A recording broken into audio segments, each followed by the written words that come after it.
O mahal, aalis na ako ha. Alagaan mo na mabuti si Marvin. Huwag mong pababayaan. O mahal, ako bahala sa anak natin. Mama, kailan ka po uuwi? Anak, hindi pa nga ako nakakaalis eh. Uwi agad. Oo nga anak, hindi pa nga nakakaalis ang mama mo eh.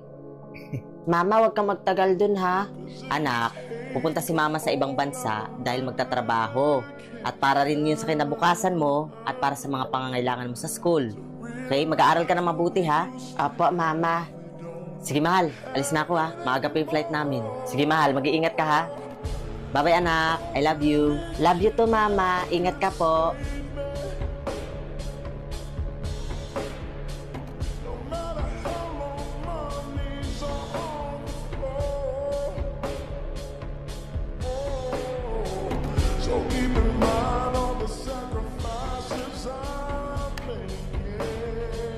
Hello mahal. Oh, hello, mahal. Mahal, kamusta? Okay lang naman, mahal. Ito, kakatapos ko lang magluto. Asan yung anak natin? Mahal, wala dito eh. Pumasok.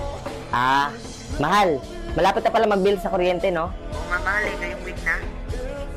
Sige, pag tawagan nyo na lang ako dito para makapadala ko agad. Sige, sige, mahal. Mag-iingat ka dyan, ha? Sige, mahal. Nandito na yung amo ko. Tatawag na lang ulit ako, ha? Sige, mahal. Bye. Bye, mahal. Ingat ka.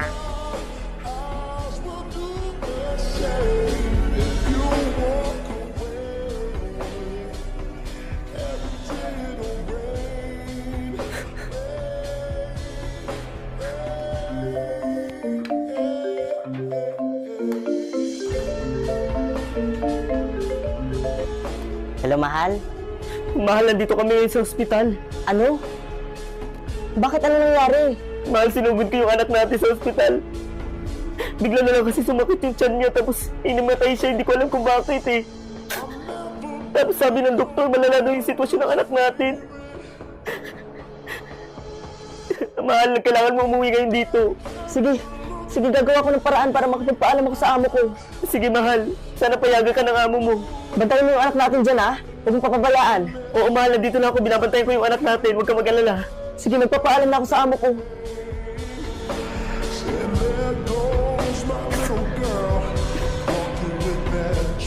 Sir, can I go home now? Because my child is in the hospital. The situation is bad.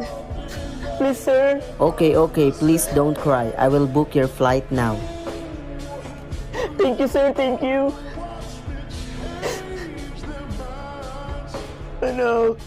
Anak ko. Mahal?